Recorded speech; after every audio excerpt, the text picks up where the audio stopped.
está, ¿no? ¿Ahí entró? ¿Sí? Ok, solamente ponerlo. Acá. Thanks again for the opportunity to stay with us here in the workshop. I will show you some important information concerning the anatomy of the anal canal. There are different kind of ultrasound transduce, as you can see here. The most important that we think to study the anatomy of the anal canal, to choose one 360-degree transducer. Especially, I prefer three-dimensional, since that we have a series of images and we have a volumetric images similar with MRI you can study after. Like Hugo show us, you have volumetric images to study, to evaluate, to discuss with our friends that have more experience. So this is that show that some discuss that the ultrasound is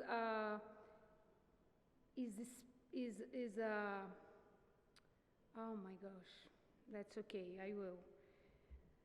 The anatomy of the anal canal, according to the Lowen-Barton, the distribution in three parts of the anal canal, upper, middle, and low, according to the position of the anatomic structures, as you can see here, the anal canal, in the upper, and the middle, in the low anal canal. Could you? So, if you see the muscles here, the anal canal, you see the muscles are in parallel, but there is no internal anal sphincter in the lower anal canal. You have only external anal sphincter. In the middle anal canal, you have both internal and external. And the upper anal canal, you have a puborectalis muscles in the internal anal sphincter. So the images are produced according to the echogenesis of the tissues. The internal anal sphincter is more black, and the longitudinal muscles is heterogeneous, and the muscles has a collagenous, like external anal sphincter and puborectalis muscles is more clear, is more white, like a hyperechogenic. This is a longitudinal muscles. This image is a coronal plane. Here you have a sagittal plane. In the sagittal plane, we realize that the muscles are also in parallel, but in different level. And the anterior part more distal and the posterior more proximal. If you have the probe here in the upper anal canal, we evaluate the subepithelial tissues, the internal anal sphincter, the longitudinal muscles, and the puborectalis muscles. You move the probe down here in the middle anal canal, exactly in this position. In this position, you have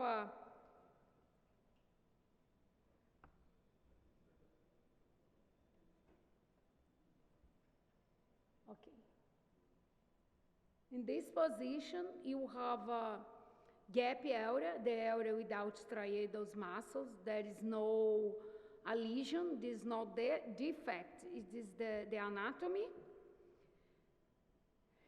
And if you move the probe down in that position, the external anal sphincter completely circumferentially, you have external and the internal anal sphincter. Here, in the middle anal canal, you have external anal sphincter and transversus perineal muscles and the perineal body. As you can see, this is the most important structures. The perineal body is composed by the internal anal sphincter, external anal sphincter, and longitudinal muscles.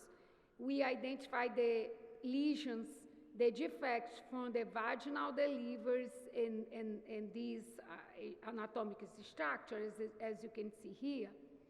We can also use the perineal body measurements. If you insert the finger in the vagina to measure this, in those patients with lesion, the measurement is less than 10 milliliters.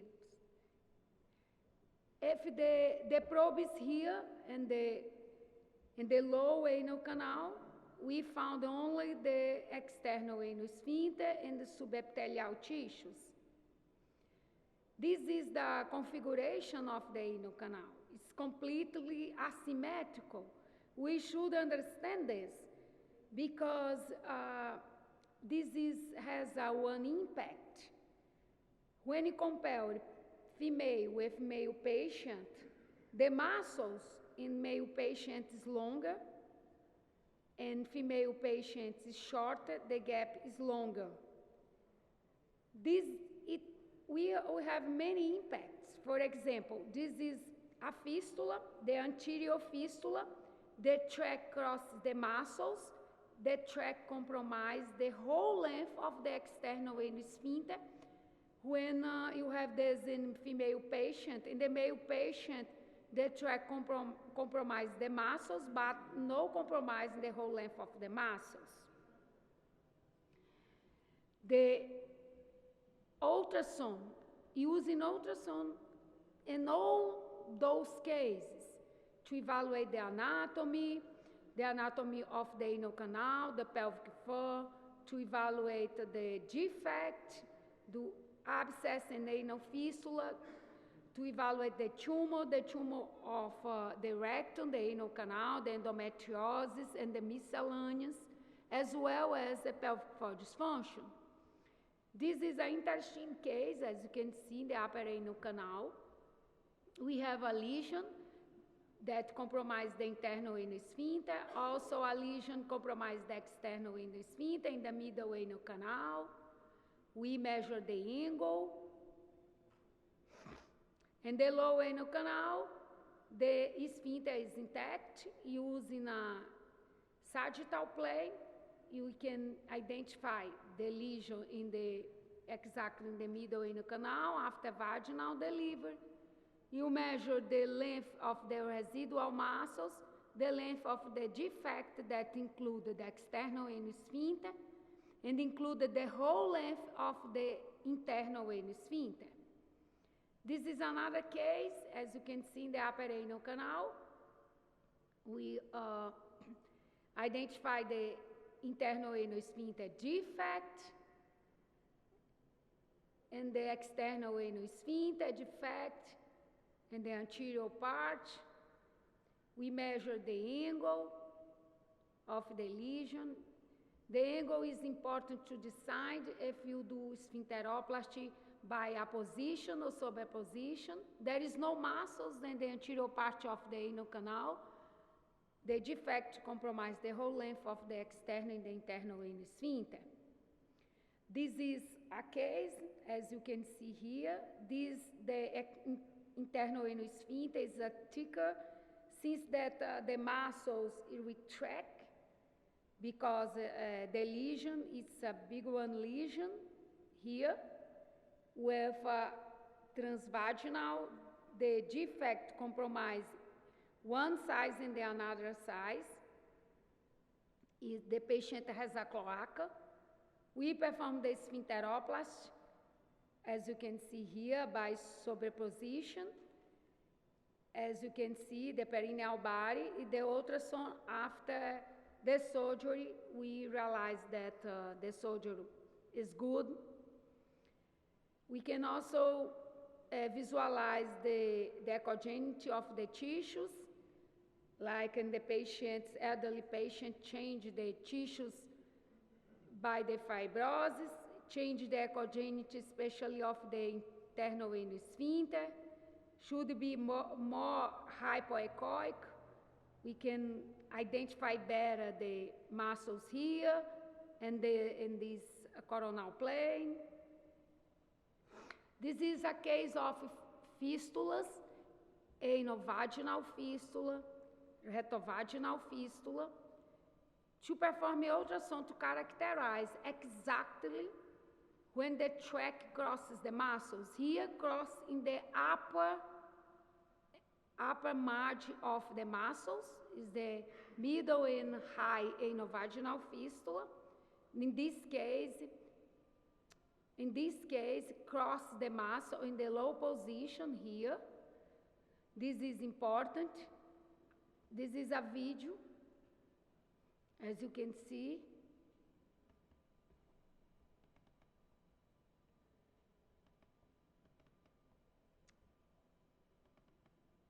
Oh my gosh, sorry.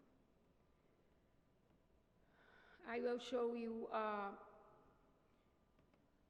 one case that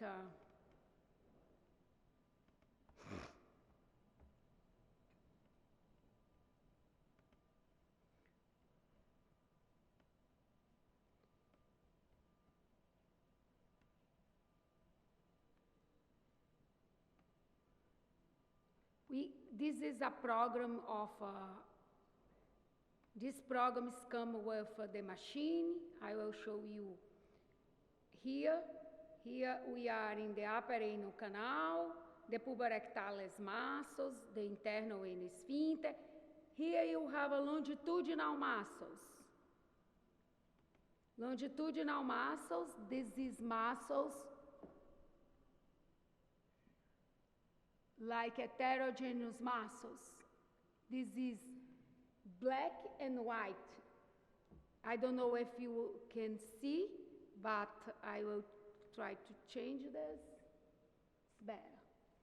This is a longitudinal muscles. Here is black and white, because this black is from the longitudinal layers from the rectum and receive physis from the muscles, the pelvic floor muscles.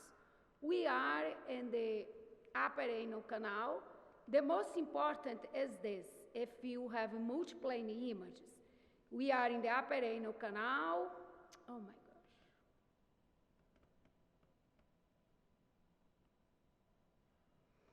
I will move down. We are exactly in the gap area. I told you the area without striatal muscles here. If I do this as a sagittal plane, I can see. In the posterior internal anal sphincter, puborectalis muscles, we have internal anal sphincter. We move down here, start to the external anal sphincter, completely circumferentially. I will show you here. Here, completely circumferentially, here. One interesting, here we can see the transversus perineal muscles, like a Mick hat. I will draw for you a transversus perineal muscles, here.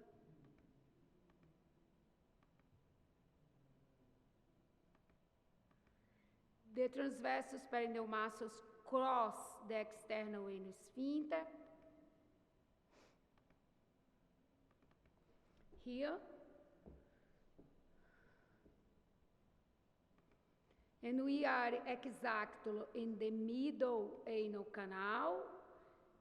In the low anal canal, we don't have more internal anal sphincter, only external anal sphincter. The configuration of the anal canal to understand. This is a posterior, the anterior and more distal, the external anal sphincter, the internal anal sphincter. Here we don't have more connection with the probe, and the posterior starts here, okay? Here this is a gap area. I will show you a puborectalis. The gap is the area without striatal muscles. From the proximal margin of the external anal sphincter and the proximal margin of the puborectalis. This is a weakest area of the anal canal.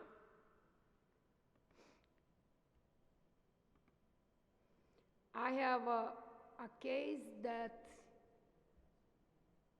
here. This is a complete lesion that compromise, this is a defect that compromise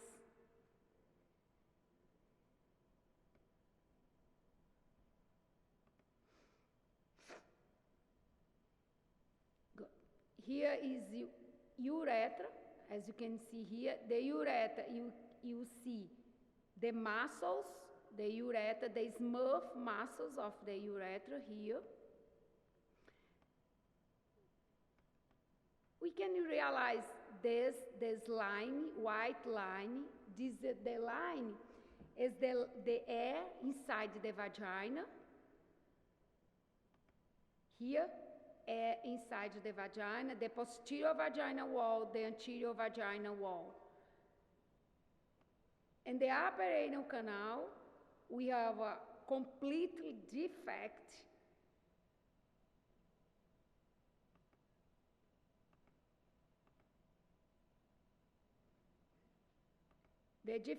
of the internal anal sphincter here. Okay, let's see the defect of the external. If you want to see better the internal anal sphincter, we can keep more black.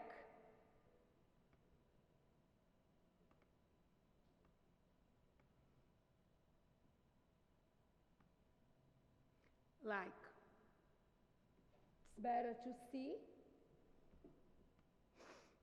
Move down here. The internal anal sphincter is more thicker because the retraction. The external anal sphincter, the big one lesion here. Let's draw. It's better. Here the muscles.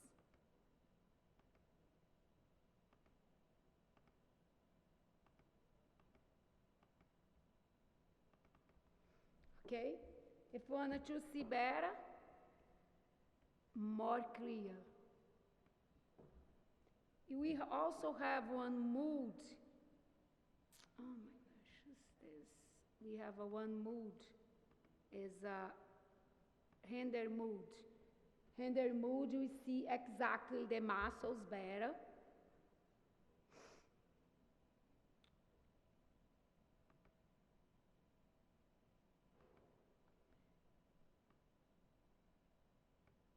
There is no muscles in the anterior part of the anal canal. The vagina is here. Here is the vagina.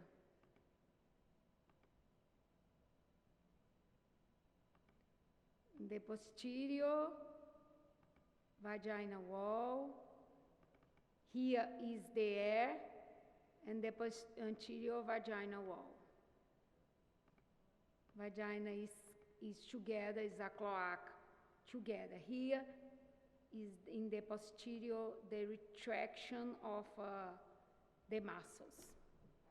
We can go for this way, and to agree with this, we can make sure this is correct, the vagina, and this is the advantage using a three-dimensional. Okay. Do you wanna any question? You want to see any case? That's okay? Now, we have what? I have a translabial also. Sorry? I have a translabial ultrasound, translabial. You show for us. No? You show your part. My part? Yes. Yeah, the resonance. The MRI. resonance. Or you want Okay. to continue? Yes, it's better. Okay, yes. The ultrasound, I will show you the application of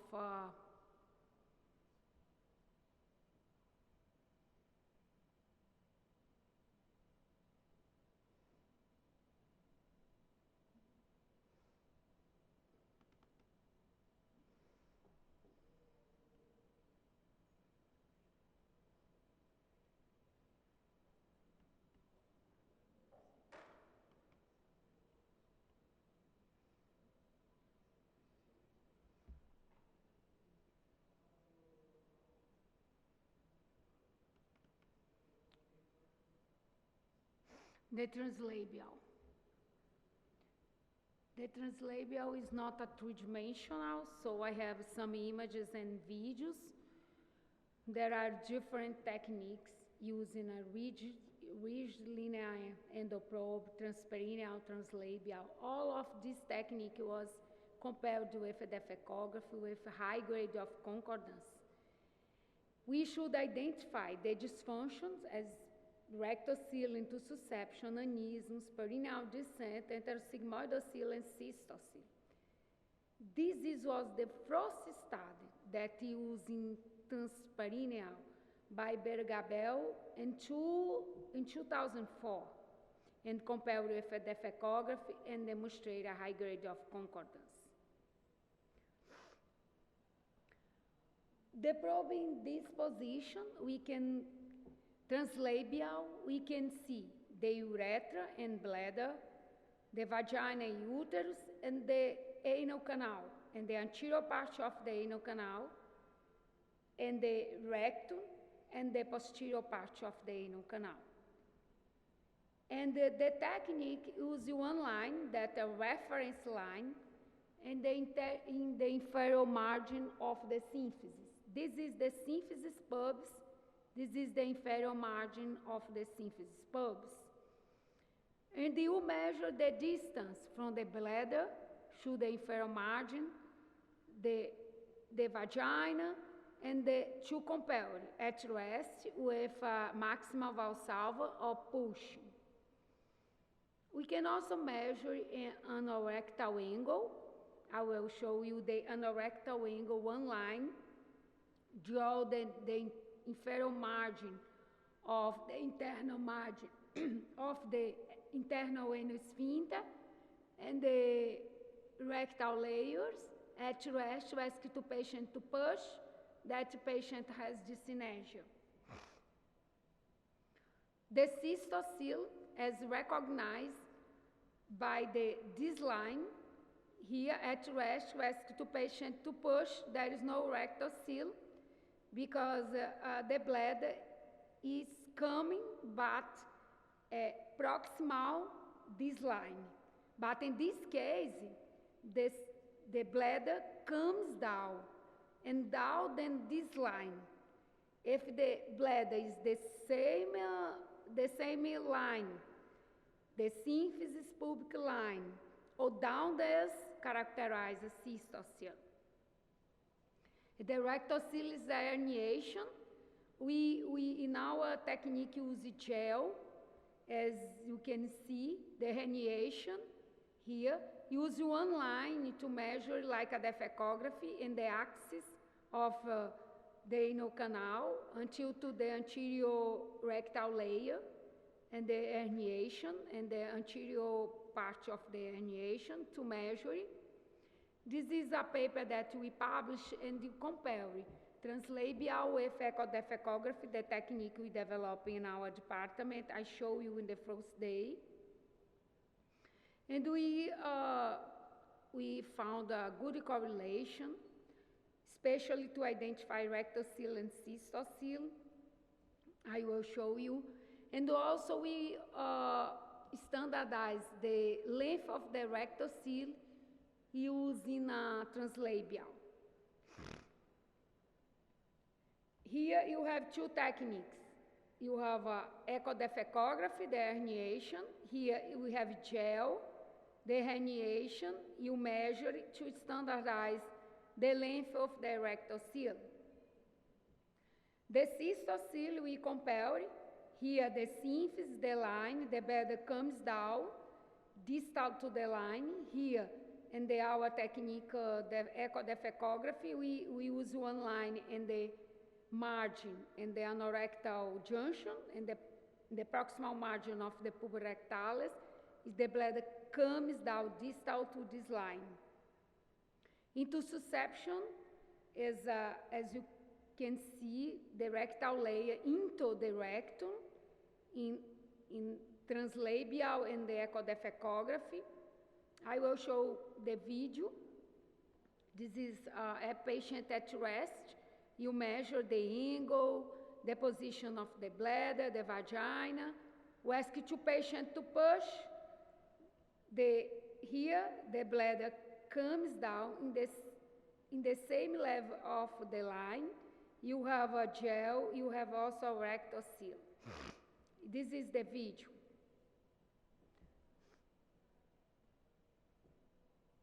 Is the line.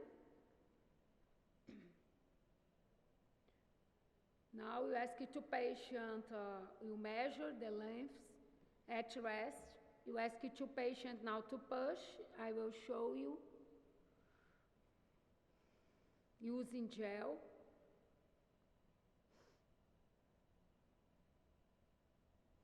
Here the gel, here the bladder comes, here the gel, the bladder comes. That patient has cystocele and the rectal seal. We measure the rectal seal now. Grade 2 rectal seal.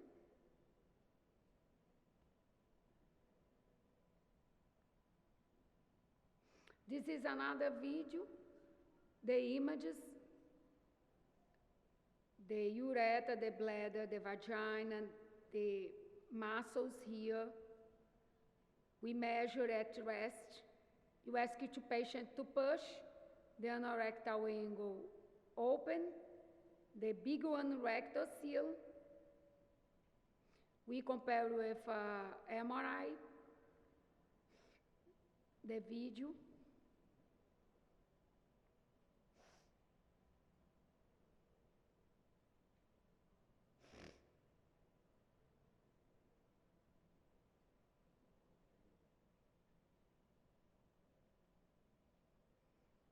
We ask two patients to push.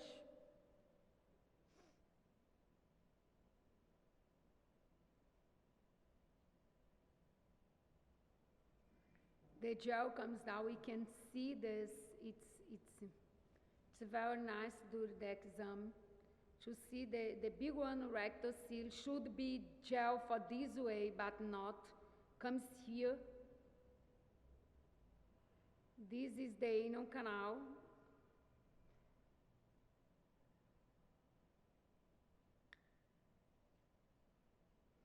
I have some images. This is a good images. I believe that's better than other. This is my new device. Can see everything.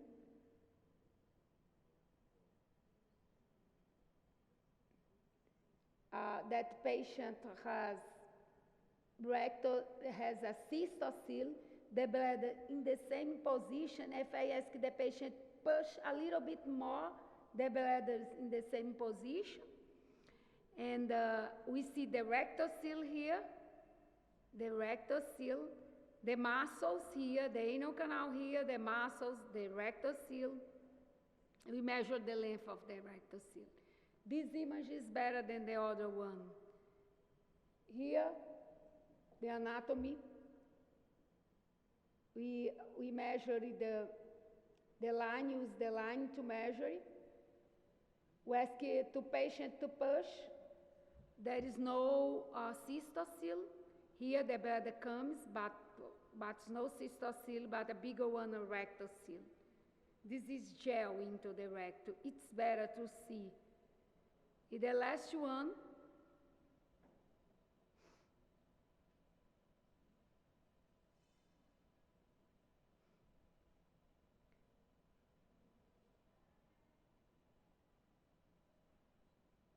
the anorectal angle at rest.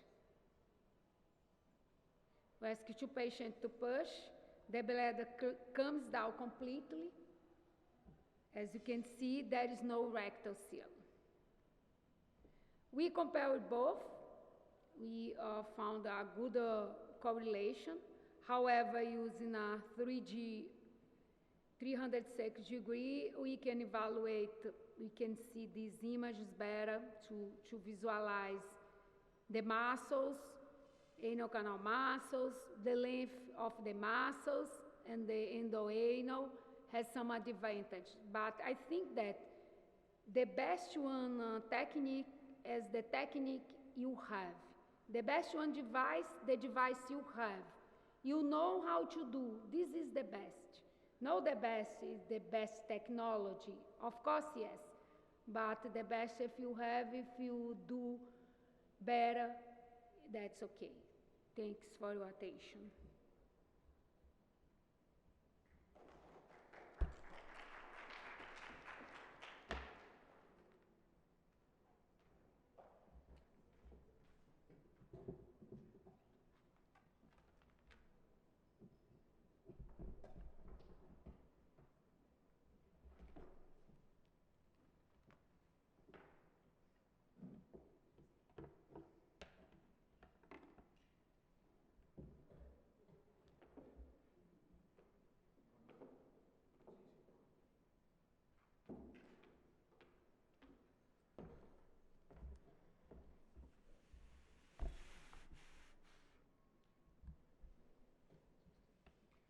Ok. ¿Mande? ¿Eh? Ah, ok.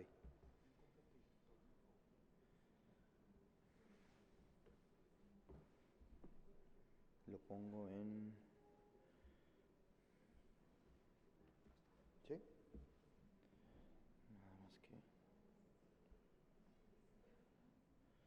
Bueno, vamos a hablar de resonancia magnética en trastornos del piso pélvico.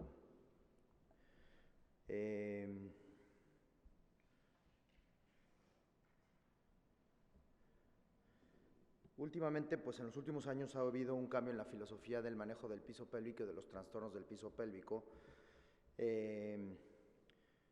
con la aparición de un concepto diferente, integrador, transversal, que abarca todas estas enfermedades al mismo tiempo y que nos ayuda probablemente a entenderlas un poco mejor, incluyendo la incontinencia urinaria, la incontinencia fecal, el prolapso múltiple de órganos pélvicos, alteraciones en la percepción, alteraciones en el vaciamiento urinario, en el vaciamiento rectal, estreñimiento crónico, disfunción sexual, etc.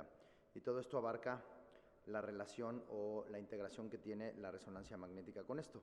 Entendiendo que la disfunción del piso pélvico afecta 50% de las mujeres mayores de 50 años, a 11% de estas se les realiza una cirugía y de estas, que ya se les realizó una cirugía, muchas veces 30% requieren una segunda cirugía. Los trastornos del piso pélvico son multifactoriales: histerectomía, los niveles de estrógenos, la edad, el índice de masa corporal, el pujo y otros.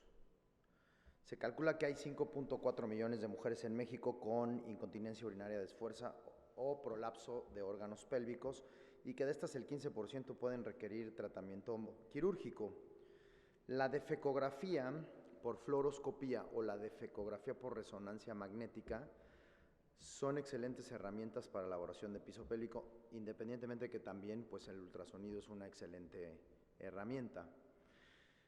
Nosotros nos vamos a enfocar en la charla en lo que significa la resonancia magnética dinámica, que va a permitir una visualización simultánea de los tres compartimentos, que eso es lo importante al mismo tiempo, porque muchas de los pacientes, como hemos repetido durante estos días, tienen mucha afectación multicompartamental.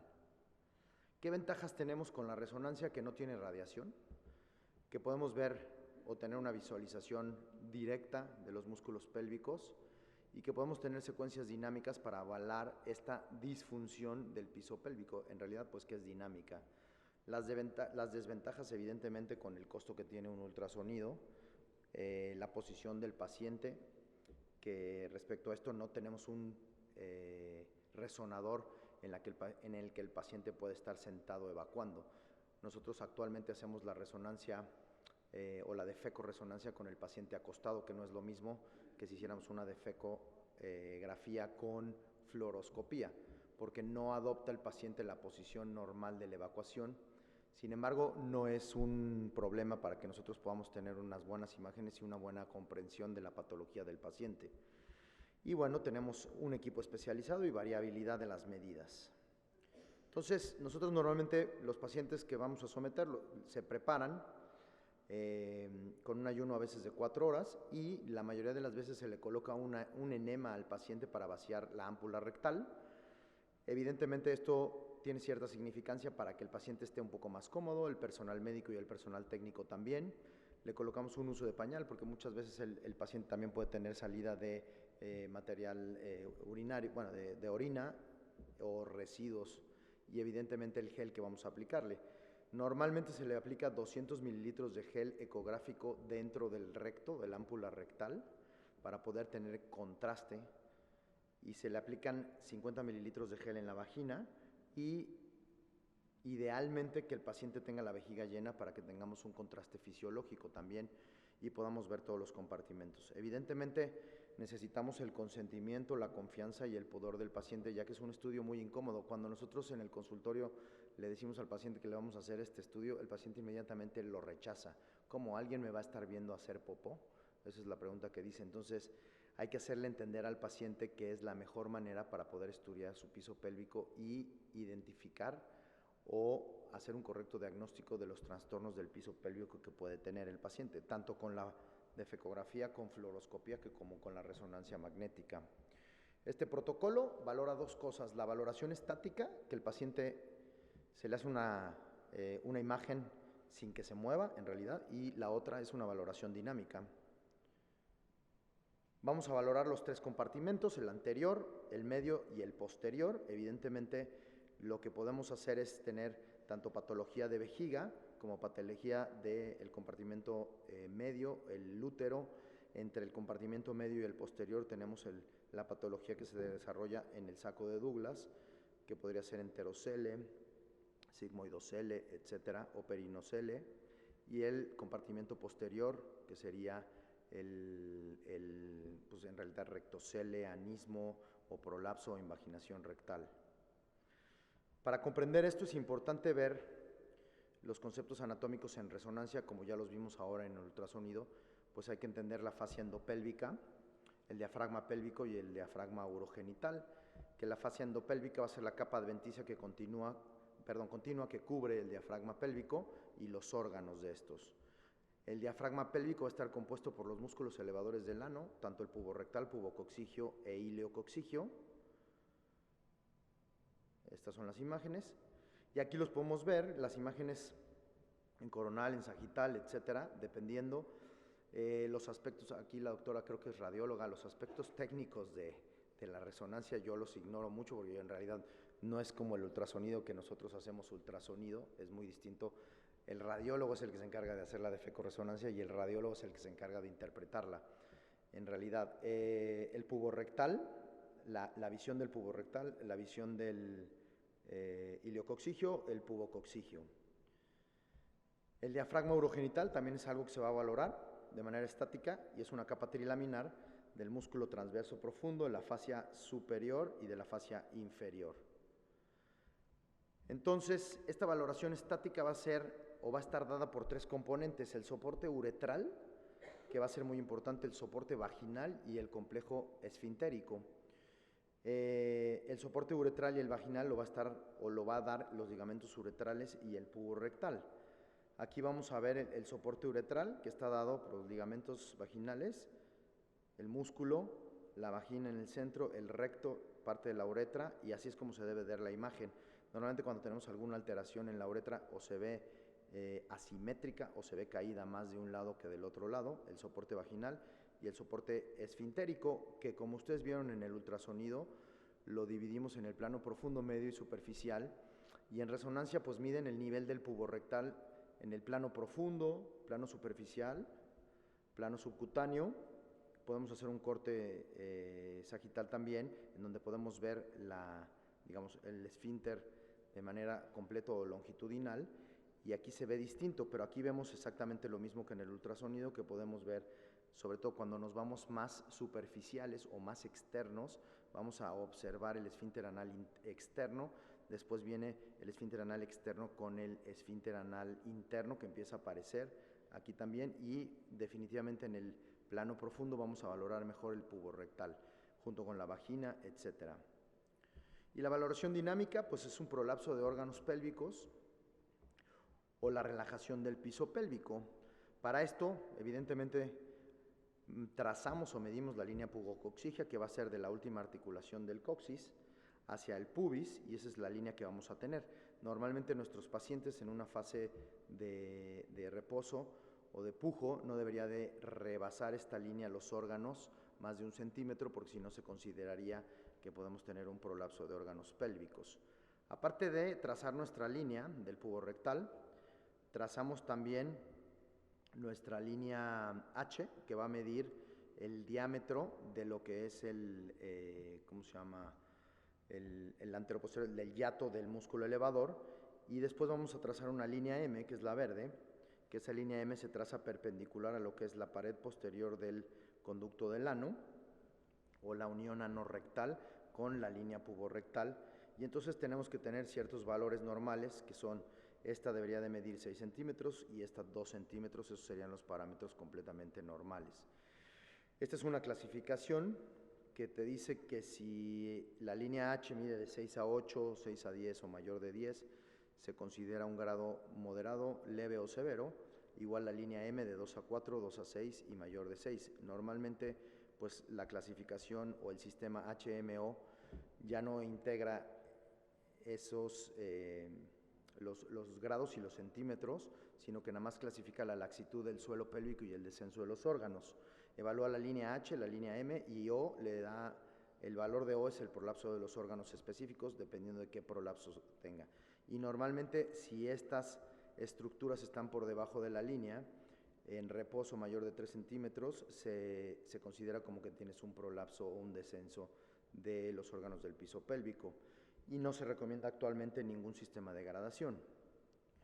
También vamos a medir el ángulo ileococcigio, que normalmente lo tenemos que tener menor de 40 grados, y este ángulo ileococcigio es el músculo con la intersección horizontal de este mismo, y asimismo también el diámetro transversal del hiato, que debe ser menos de 5 centímetros. Entonces también el ángulo anorrectal, que va a ser el borde en la línea puborectal, con una línea distal en el centro del canal anal, y nos debe de dar valores aproximados entre 108 a 127 grados. Cuando el paciente hace contracción, este ángulo disminuye y se vuelve más agudo. Cuando el paciente evacúa, el ángulo o el músculo puborectal se relaja, y entonces el ángulo anorrectal debe de aumentar o hacerse más obtuso. Aquí tenemos una imagen, como lo vamos a ver nosotros normalmente en la resonancia, que tenemos un paciente con un ángulo en reposo, un ángulo que le pedimos que contraiga y el paciente se hace más agudo el ángulo, y en este caso pedimos que evacúe y el ángulo se relaja y se hace más obtuso. Eso sería completamente normal, independientemente de la patología. Y entender que en cada compartimento podemos encontrar el prolapso de los órganos pélvicos en relación al compartimento, un cistocele o una hipermovilidad uretral. En el compartimento medio vamos a encontrar un prolapso uterino principalmente, y entre el compartimento medio y el compartimento posterior podríamos tener alteraciones relacionadas con el fondo de saco, como un enterocele, peritonocele o un sigmoidocele, que en realidad, pues yo la verdad es que casi nunca en mi vida he visto un sigmoidocele, pero bueno, está descrito. Y el compartimento posterior principalmente vamos a tener intususcepción rectal, prolapso rectal o un rectocele. Medimos entonces la línea pubococciquia, y cuando tenemos un descenso por debajo de 3 centímetros, medimos el órgano del compartimiento en cuestión, y entonces podríamos considerarlo como un prolapso severo, moderado o leve. En el compartimento anterior vamos a ver un cistocele o una hipermovilidad uretral. La hipermovilidad uretral la vamos a ver con la modificación del ángulo, que se vuelve más horizontal el ángulo de la uretra cuando el paciente tiene pujo o cuando tiene evacuación, y entonces hay una distorsión de estos ligamentos periuretrales y parauretrales, y el ángulo se convierte en más de 30 grados. Cuando tenemos hipermovilidad uretral se horizontaliza la uretra. En el cistocele vamos a tener un descenso de la vejiga, sobre todo con el esfuerzo o con el pujo del paciente, ya sea con la evacuación o con el pujo o maniobra de Valsalva sin evacuar. Y esto es una alteración que se da por la pérdida del soporte de la fascia pubocervical y parte de la fascia endopélvica. y así es como lo vamos a ver en la resonancia. Vamos a trazar nuestra línea y vamos a ver un descenso importante, recordando que la orina es un marcador o un medio de contraste fisiológico que podemos tener cuando hacemos este tipo de estudios. El prolapso uterino, normalmente podemos tener alteraciones en el compartimento medio y alteraciones del fondo de saco, que va a estar en relación con el compartimento medio y posterior en esta zona completamente. Esta es la anatomía normal como la deberíamos de ver. Y aquí tenemos un prolapso uterino. Igual medimos nuestra línea de la articulación sacrocoxígea al pubis y tenemos un descenso mayor donde podemos ver que hay un descenso del compartimento medio. Esta es la imagen que nosotros normalmente encontraríamos. Un peritonocele también podemos encontrarlo trazando nuestra línea y evidenciando que hay un descenso importante de lo que es la región perineal y del compartimento medio. Y por último, a lo mejor un enterocele, en el que también podemos llegar a tener asas de intestino delgado que se ven con mucho mayor facilidad que en la defecografía con fluoroscopía, ya que en ese caso tendríamos a lo mejor que meter medio de contraste oral al paciente para poderlo evidenciar. En este caso no es tan necesario. En el compartimento posterior podemos ver el rectocele o la prosidencia rectal, y en el rectocele evidentemente le vamos a pedir a este paciente que puje, y a la hora de pujar se va a hacer mucho más evidente el defecto en la cara anterior del recto y que lo vamos a medir en relación con el canal anal, y dependiendo del tamaño lo vamos a considerar como un rectocele pequeño, mediano, largo, y es mayor a 2 centímetros, entre 2 y 4 y mayor a 4 centímetros. La invaginación rectal, normalmente vamos a ver que la pared del recto va a migrar a través dentro del recto, va a ser una invaginación que se considera como un prolapso parcial o incompleto, y podríamos tener esta migración de la mucosa o de todo el espesor o de plano cuando se sale el recto a través del conducto anal, vamos a llamarle prolapso rectal, pero en realidad es la misma patología. Y normalmente tenemos nuestra línea, tenemos un poco de descenso tanto de la vejiga como del útero y un prolapso rectal completo. Aquí tenemos una imagen cómo se hace en dinámica, que tenemos al paciente, perdón. No.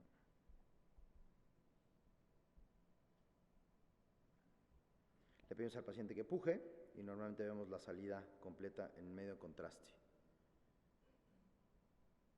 Y por último tenemos un anismo, que también podría llegar a ser la contracción involuntaria del piso pélvico, en el que el paciente está empujando, contrayendo involuntariamente, y se puede hacer un diagnóstico completo. La ventaja que tenemos es que podemos observar todas las estructuras que implican el piso pélvico, podemos hallar algunas otras patologías, etc. No sé si tienen alguna pregunta. Pues muchas gracias.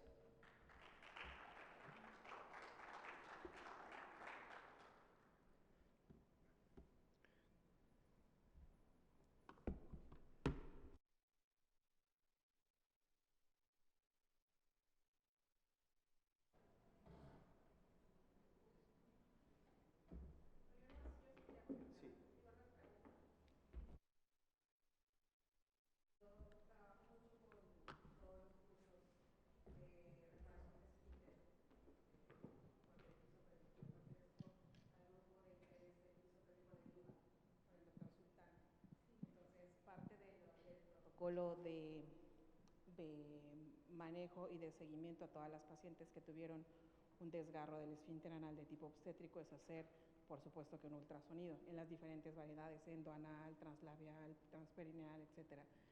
Y creo que eso es como una de las aplicaciones más importantes en esta área, ¿no? Porque yo todas las veces me encuentro en todos los cursos que doy, tanto en México como en otros países de Latinoamérica, que me dicen, doctora, pero yo no tengo con quién mandarlo, ¿no? Y entonces sabemos que la evaluación clínica no es lo que va a dar el diagnóstico real, ni el pronóstico de cómo fue la reparación, porque pues, los daños se van a presentar años después, ¿no?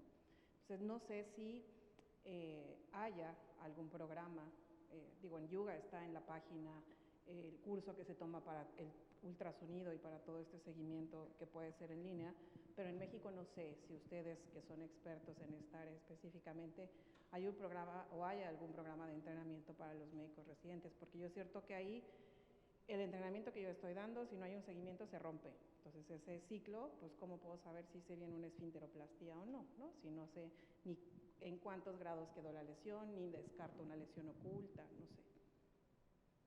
Ahí. No, ¿verdad? En México no hay escuela de ultrasonografía.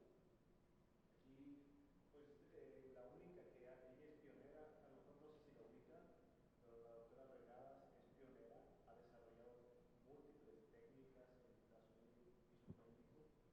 Ella sí tiene cursos internacionales dirigidos nada más para la evaluación del complejo esfintérico, del músculo mesopélvico, etc. Pero en México no hay.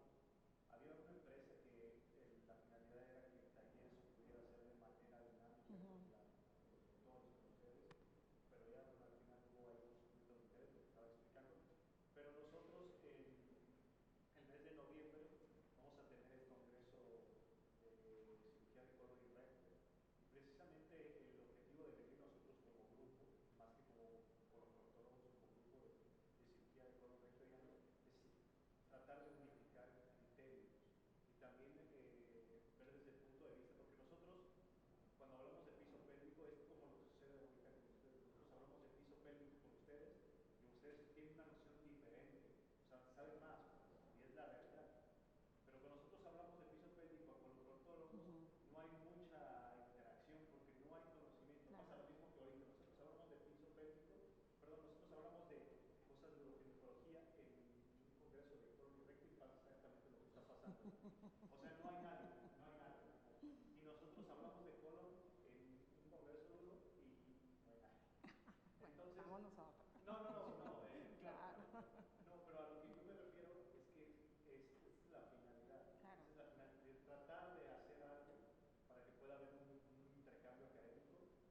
Yo tengo ese propósito de hacer un curso con la doctora, vamos a hacer un curso con TDK presencial en México, Okay. con pacientes, con su equipo y todo. Y sí, definitivamente la finalidad es que se pueda hacer una escuela de piso pélvico. Le digo a la doctora que los urogines se quedaron en medio entre los urólogos y los proctólogos. Así es. Los coloproctólogos, porque no son ni urólogos ni proctólogos. Ni Hacen las dos, ginecólogos. ni ginecólogos. Eso es lo peor. Hacen las dos cosas, entonces están en medio y tienen que aprender de los dos Claro. lados. O sea, no solamente aprender de urogines, sino también aprender de los coloproctólogos, ¿no? Sí, la verdad es que es bien complicado y a mí me encanta esto, digo, es una pena que no haya gente, ¿no? No sé, que hay, lo que sea, pero bueno, eso es extra, pero yo creo que estoy plenamente convencida de que sí debe ser como un enfoque multidisciplinario, o sea, definitivamente. Yo soy la primera promotora de que en todo hospital de obstetricia debe de haber una clínica perineal, sí o sí, o sea, no puede ser que se atienda un parto y uno no sepa qué lesión se hubo a las pacientes, ¿no? Ahorita que hablamos de esfinteroplastia, se me acercaron dos doctoras y me preguntaron, es que, ¿qué seguimiento le puedo dar? Porque ellas hacen oasis, ellas hacen esfinteroplastia. Probablemente a lo mejor, bueno, probablemente tengan el entrenamiento como usted, tengan las especialidades, expertise, pero la mayoría, o en México no hay esa conciencia de la separación. Así es. Entonces ellos cierran al momento, pues, como Dios les dé a entender.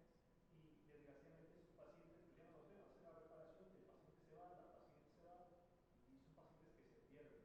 Entonces el seguimiento, ¿qué seguimiento se le debe dar a esa paciente que tuvo una lesión obstétrica de grado 3, grado 4? ¿Cuándo se le debe hacer una valoración para ver el índice de incontinencia fecal, si la paciente necesita manometría? Porque para el siguiente parto, de eso depende. si la paciente, o sea, desaparece y vuelve a aparecer embarazada y va para un parto vaginal, esa paciente tiene riesgo de que aparte de otro trauma obstétrico, incontinencia fecal de por vida. Sí, de hecho, parte de lo que nosotros damos en este curso es eso, la decisión del siguiente embarazo, en función de la lesión, del síntoma, de la paridad, porque pues hasta eso depende. Si ya tiene una lesión que ya más de 30 grados, una presión en la manometría disminuida, pero está asintomática, pues le puede ser parto, pues ya no se va a lesionar más y después se le hace la corrección. O sea, pero cuando yo me quedo en esa parte y me preguntan, bueno, y no tengo manometría, no, bueno, y no tengo ultrasonido andanal, y le pregunto al coloprocto de mi zona y nadie lo hace, entonces yo digo, ¿qué hacemos? ¿No? Incluso sí, o sea, realmente la curva de aprendizaje para un ultrasonido anal es muy corta, 5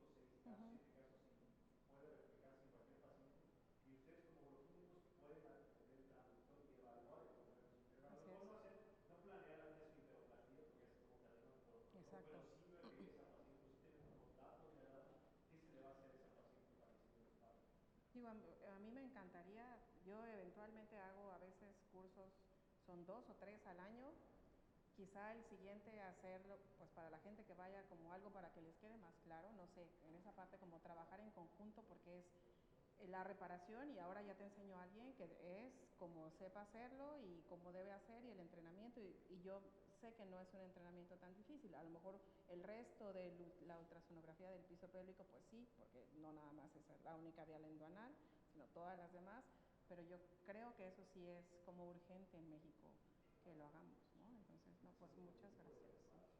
Sí.